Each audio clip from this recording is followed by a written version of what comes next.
Dans cette petite vidéo là, nous allons illustrer comment faire une extraction Excel à partir du module candidature.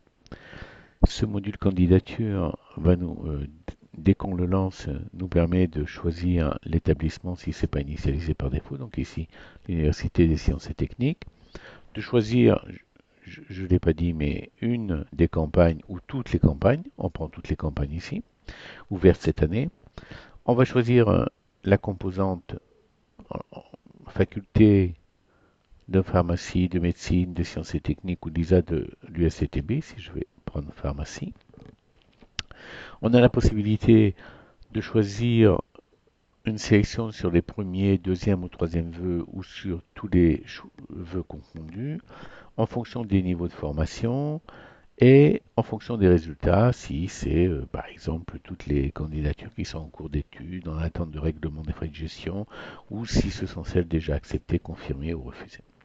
On va ici prendre tous les résultats.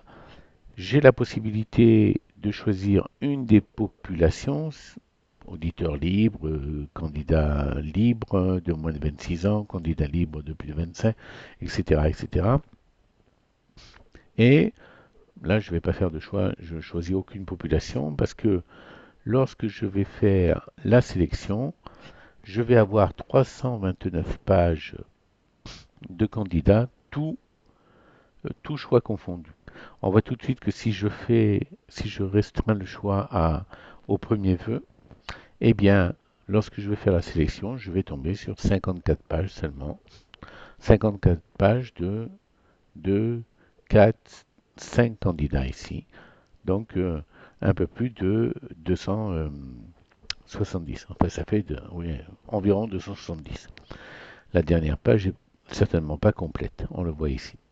Bien, une fois que j'ai fait ceci, eh bien, je peux tout simplement exporter le résultat obtenu.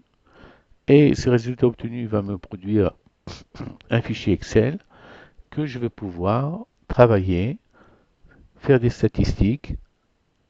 Voilà, j'ai mon fichier Excel qui va apparaître. Et dans ce fichier Excel, on regarde toutes les colonnes. Là-haut, nom, prénom, date de naissance, commune, etc. Et les populations. Et je vois dans ces populations, ah voilà, un néo-bachelier régulier de moins de 26 ans. Ici, c'est un néo-bachelier candidat libre de moins de 26, et ainsi de suite. Donc, je vais pouvoir trier en fonction des populations. Ici, un étranger, etc., etc. Voilà, eh ben, écoutez, c'est très simple. Vous avez vu la possibilité de faire une extraction dans le module candidature.